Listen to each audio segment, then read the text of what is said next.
Abakunzi ba bishasha umuherereye mwese nimugire amahoro, nimugire amahoro, mubaho muba mwubahwe.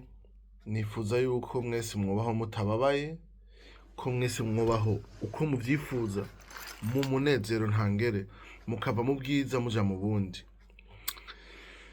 Nkuko mwamaze kubibona ku mazina y'amasanamu, jewe navuze nti uno musi reka ngire ico ndabivuzeko. Navuze nti reka ngira ico mvuzeko ku bantu bavuga abandi bantu. Si ibintu bisa, ni ibintu kuva kera bisanzwe bihari, mugabo sinzi ko hari abatabizi nuko babigira n'ibigirankana canke iki. Je no musi naje kuvuga hari ubwoko bwinshi bw'abantu, mugabo jewe hari ubwoko ntihanganira n'ubwoko nkunda cane. Ubwoko nanka ni ubwoko bw'abantu bavuga abandi. Mwicaye mu kabare, mwicaye muko muranywa inzoga, muko muratera inkuru muri abantu benshi, ugasanga ni wa muntu agutera inkuru ati naka ameze uku nuku nuku nuku nuku, naka ameze uku nuku nuku nuku nuku, urazi naka hewe n'umugumu, hewe urazi naka akundana na naka, hewe urazi naka. Ugasanga ibiganiro bagira hagati yabo ni ibyo kuvuga abandi bantu. Je abo bantu bangeza aha, abo bantu sindabihanganira.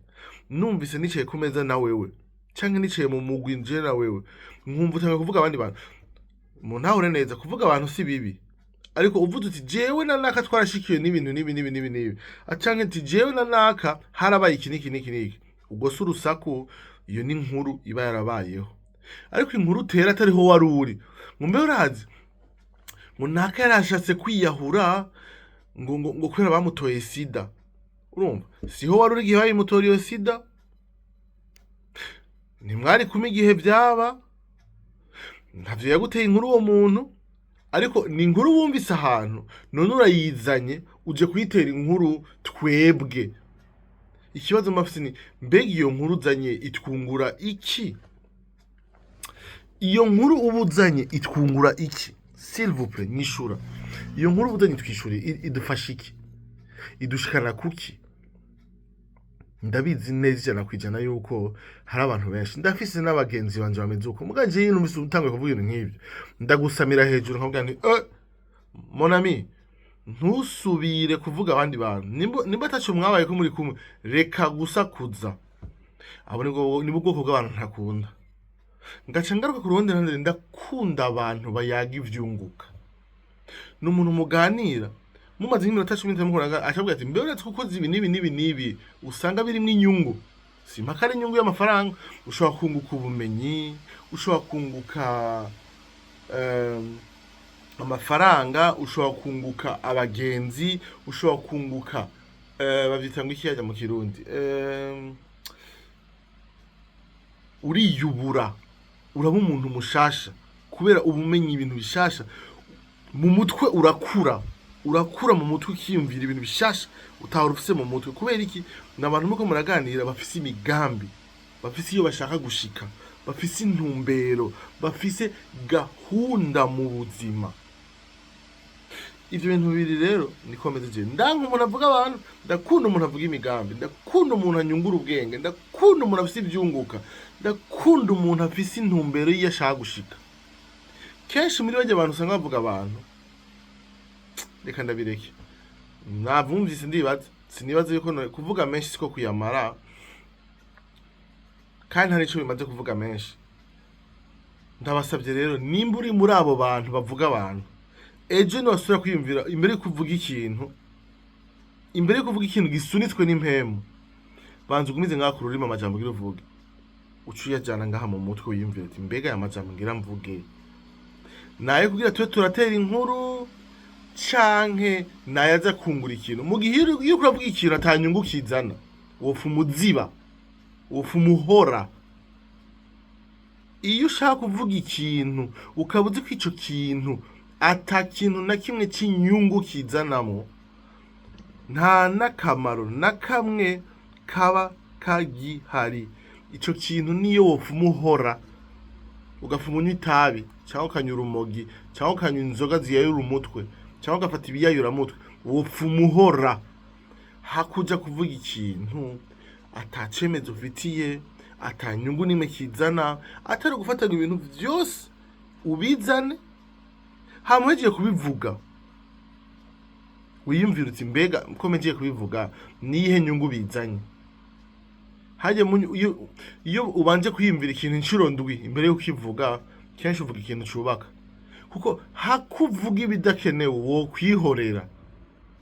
Nimba rero ubabwa mu kanwa ukumva yuko wicaye mu bantu uteza kuvuga kugira bakumve, nawe si mpaka.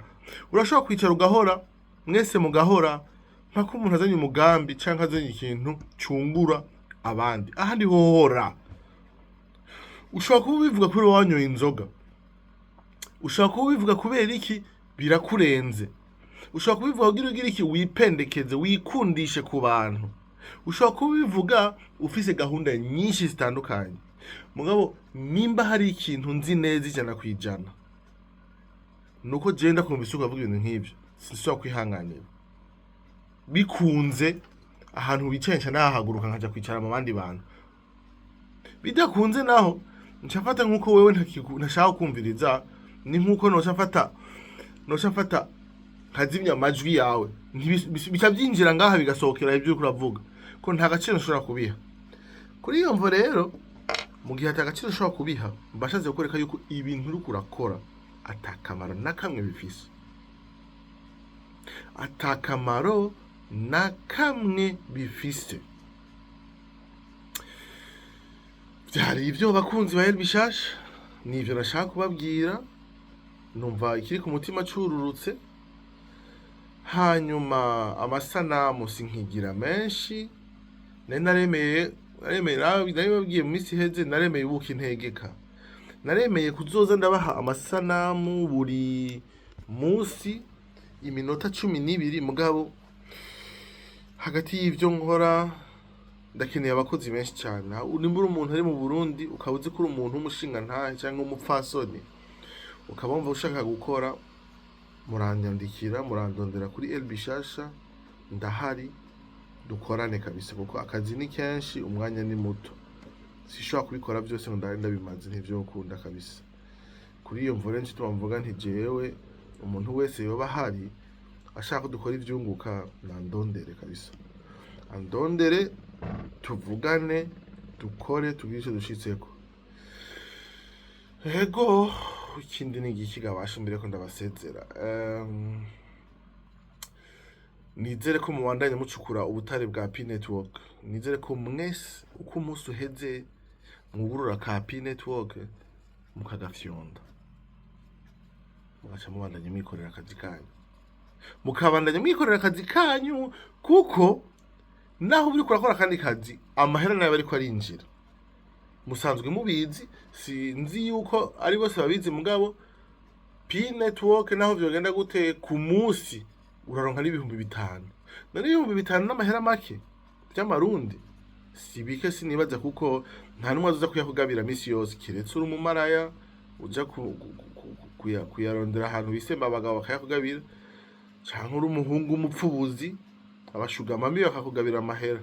Ngahandi hoho atari umuvyeyi wawe yakuvyaye, n'abantu bake cyane ashobora kugabira ibihumbi 5 ku munsi, kuko uhoreye ibihumbi 5 ku munsi mu misi 10 ni ibihumbi 50, mu misi 20 ni ibihumbi 100, mu misi 30 ni 150. Amahera ni menshi. Nimba uri kurayakinisha, nimba uri muri bandi bavuze ngo jewe ngo amahera ntembona, abantu mushaka kurya amahera mutarushe, abantu mushaka kuvyuka uno munsi ukaba ufise umuriyoni, uri umusuma. Nta muntu numwe atunga mu munsi umwe, ntibibaho. Utari umuntu w'umusuma, nta hantu namushobora gukura amahera mu munsi umwe ngo ube yavumbuye guca ugira amamiliyoni. Ayo mafaranga birashoboka, mbwa ni ibintu biba gake cyane, kiretse uvumbuye nk'ikintu canke ugakubita indirimbo igaca imenyekana ikageza hariya hejuru. Mbwahandi hoho uri kurondera amahera, uri mu kazi, uri mu vyunguka, ni buhoro buhoro, ni gake gake bro, gake gake.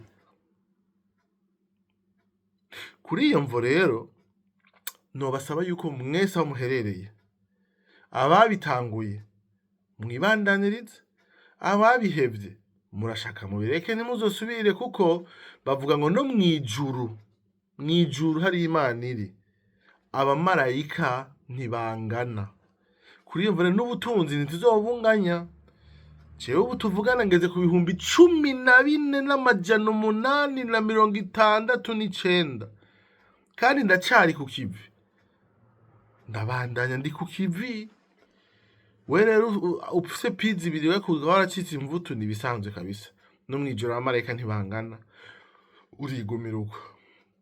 Ndabona umwanya uriko uramperana, nkuko nabemereye sinzigera ndenza iminota 12 kuko umwanya wanyu urazimvye. Ndagira ndabasezere, ndabashimire cyane ko namwanyumvirije. Ndababwire nti niba wabikunze ivyo navuze ubirungikire uwundi muntu.